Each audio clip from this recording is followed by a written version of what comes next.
शीश मौर्य जी। श्री हरिवंश महाराज। श्री हरिवंश महाराज जी। महाराज जी, ना खान पान ते भावे है, ना कोमल वसन सुहावे है, सब विषय लगे ते खारा है, हरि आशिक का मग्न आ रहा है। महाराज जी, साधक की ऐसी स्थिति कैसे और कब और किस किसी से प्यार किया है? सच्चा सच्चा प्यार किए होते तो प्रश्न ही ना आता। उसके देखे बिना चैन नहीं पड़ता, उसकी बात सुने बिना चैन नहीं पड़ता। वही गली अच्छी लगती है जिसमें हमारा प्यारा होता है। अगर प्यारे का मिलन न हो तो भोजन अच्छा नहीं लगता, नींद अच्छी नहीं लगती, रात में लेटो तो वही ध्यान में आ रहा है, उसके सिवा कोई है नहीं, कुछ अच्छा नहीं लगता। अपना श्रृंगार भी अच्छा नहीं लगता, दोस्त भी अच्छे नहीं लगते, कुछ अच्छा नहीं लगता। बस एक बार उस गली से कोई गुजर जाए और वो मुझे बताए कि मैंने उसे देखा है, मैंने उसे देखा है। कोई आके बता दे कि वो मेरे विषय में बात कर रहा था, वो मेरी चर्चा, वो मुझे जानता है, मैं इतना प्यार करता हूं, वो मुझे भी जानता है। बस उसकी बात, उसकी चितवन, उसकी मुस्कान, उसी का देखना, उसी का सुनना, उसी का बोलना, तब खान पान नहीं भावे है, नहीं कोमल वसन सुहावे है, सब विषय लगे ते खारा है। आशिक शब्द का प्रयोग किया गया है। हरि आशिक, आशिक जो होता है ना, आशिकी एक बड़ी गजब की चीज होती है, संपूर्ण संसार से राग छुटवा कर एक में प्रकट कर देती है। एक धनुर्दास जी थे, उनको अपनी पत्नी में बहुत प्यार हो गया था। इतनी सुंदर वो थी और इतना उनको प्यार हो गया था कि वो देखते ही रहते थे। तब जैसे बाजार से सामान लाना है तो वो ऐसे नहीं जाते थे, पत्नी को साथ लेके जाते थे। पत्नी सीधे चल रही और आप उल्टे चल रहे, छाता लगा के कि धूप न लग जाए, और ऐसे मतलब अपार प्यार पत्नी से। लोग हंसी उड़ाते, लेकिन उनको इसकी किसी की परवाह नहीं थी। रंगनाथ जी के आचार्य को उनके शिष्यों ने बताया कि आज हमने बाजार में एक आदमी ऐसा देखा जो अपनी पत्नी पर इतना आसक्त है कि वो ऐसे बैग चल रहा है, वो बैग चल रहा है, पत्नी सामने से आ रही है, वो छाता लगा ऐसे। तो उन्होंने कहा ये तो बहुत आशिक आदमी है, इसकी जरूरत तो हमको है, गए हमको मिलाओ। गए तो बाजार में वो सामान खरीद रहे थे, वो एकटक अपनी पत्नी को देख रहे थे। प्यार प्यार होता है, किसी की परवाह नहीं करता प्यार। वो नजदीक गए और उन्होंने कहा तुम इतना अपनी पत्नी में आसक्त क्यों हो? तो कहा बहुत सुंदर है।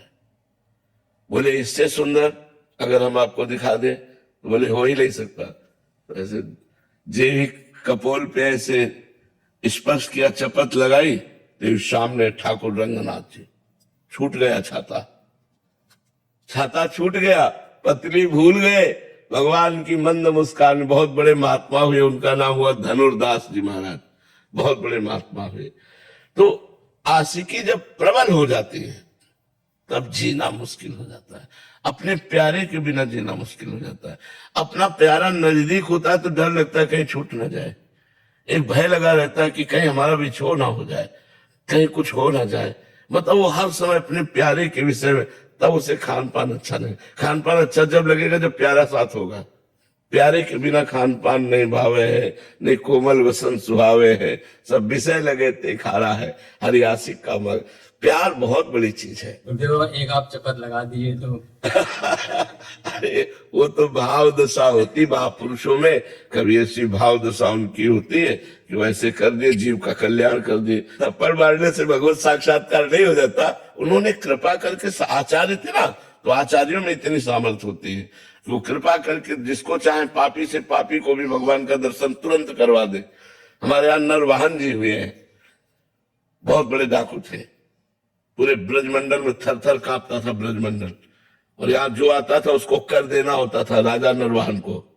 तो हरिवंश महाप्रभु राधा वल्लभ जी को लेकर जब वृंदावन आए तो मदन टेर पे विराजमान हुए, और ये सूचना उनके सेवकों ने, नरवाहन के सेवकों ने दी, और उन्होंने बताया कि ऐसे महापुरुष है कि हमारी हिम्मत ही नहीं कि मैं कर मांग लू उनसे।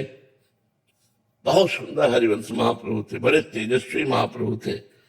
सेवक जी ने वर्णन किया है, अतली तरस बरसत सदा सुख निधान वनवास, अद्भुत महिमा महि प्रगट सुंदरता की रास, सुंदरता की रास कनक दुत देह रिज रुचि, बारिज बदन प्रसन्न हास मधुरंग सुचि, शुभ्रु सुष्टु ललाट पट सुंदर कर्णम, नयन कृपा अवलोक प्रणत जन आरति हरणम।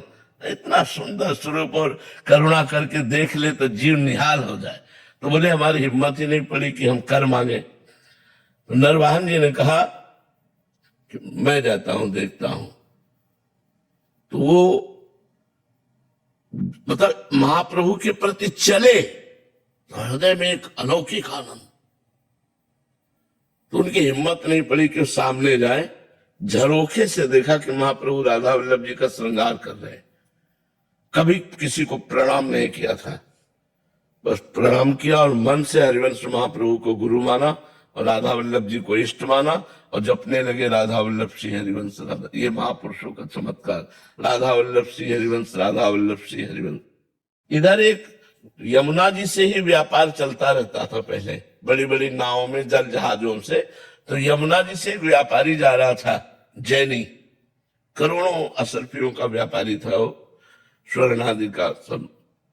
तो नरवाहन के हजारों सैनिकों ने आक्रमण करके उसके सैनिकों को मार डाला, उसको बंदी बना लिया, उस व्यापारी को, और कहा तुमसे कर मांगा था, कर नहीं दिया, हमसे युद्ध किया, इसलिए जितना माल है इससे डबल माल हमारे पास पहुंचाओगे तब तुम्हें छोड़ेंगे, नहीं तो फांसी की सजा देंगे। और उसको जेल में बंद कर दिया। और उसने कहा इतना हम कहां से लाए, जितना ये है इसी व्यापार, ये मूलधन है, अब इसी से तो हम अपना काम चलाते थे, हम कहां से लाए। तो निश्चित की गई कल फांसी की सजा होगी इसकी।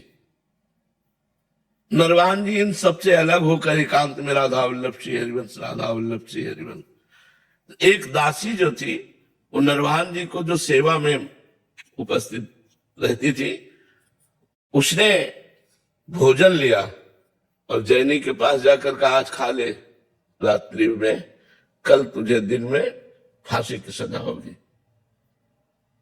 तो उसने कहा कोई बचने का उपाय। बोले बराबर का धन दे दीजिए। तो बोले वो तो है नहीं। तो बोले एक उपाय काम कर सकता है, तुम जोर से, अभी हम जब भोजन दे के चली जाए तो जोर से चिल्लाना राधा वल्लभ श्री हरिवंश, राधा वल्लभ श्री हरिवंश, राधा वल्लभ श्री हरिवंश, राधा वल्लभ श्री हरिवंश। मुझे 100% विश्वास है कि तुम्हारे प्राण बच जाएंगे। अब प्राण फांसी की सजा किसी को कहे, अरे वो जी जान से शुरू हुआ रात्रि में राधा वल्लभ, तो सुनी रात्रि तो ये आवाज नरवाहन के महल तक पहुंची। नरवाहन जी ने कहा अरे ये तो अपराध बन गया, हमारी जेल में हमारा कोई गुरु भाई आ गया। वो तुरंत आए और आकर के चरणों में प्रणाम किया और कहा क्षमा करो, मुझे पता नहीं था आप हमारे गुरु जी से दीक्षित है। और वो केवल दासी ने बताया था। उन्होंने कहा कि अपने सैनिकों को बुलाया और कहा इनको अभी मुक्त करो, और उनको खूब आदर सत्कार किया, खूब सम्मान किया। उस जैनी ने विचार किया कि जिनके नाम के बल से मुझे प्राण बख्शे गए और सारी संपत्ति मिल गई, जहां फांसी मिलनी थी वहां मुझे सम्मान मिला, मैं एक बार चल के दर्शन तो करूं। तो लोगों से पूछा कि राधा वल्लभ श्री हरिवंश के, तो बताया राधा वल्लभ इष्ट श्री हरिवंश आचार्य मदन टेर में विराजमान। वो जाके चरणों में गिरा, सारी संपत्ति समर्पित की। महाप्रभु ने कहा संपत्ति हमें नहीं चाहिए, तुम कैसे शरण में आए। तो उसने पूरी घटना बताई।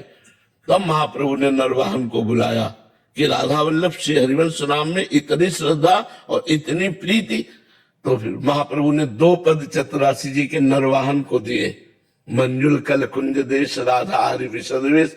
एक ये है और एक है चले राधिके सुजान तेरे हित सुख निदान। इस पद में महाप्रभु साक्षात प्रियालाल का दर्शन नरवाहन को कराते। नरवाहन प्रभु निहार लोचन भरी घोषरात। नरवाहन प्रभु सकेली वो पहले पद में है। ये दूसरे पद में जो 12वां पद है, नरवाहन प्रभु निहार लोचन भरी घोषनार, नक्सिक सौंदर्य काम दुख निकंदनी, बिल सौ भुज ग्रीव मेली, भामिनी सुख सिंधु झेली, नौ निकुंज श्याम केली, जगत बंधने। महाप्रभु ने आचार्य है, वो आचार्य कृपा करे तो घोर पापी को भी साक्षात प्रियालाल का दर्शन करा दे। ये आचार्य की महिमा हो।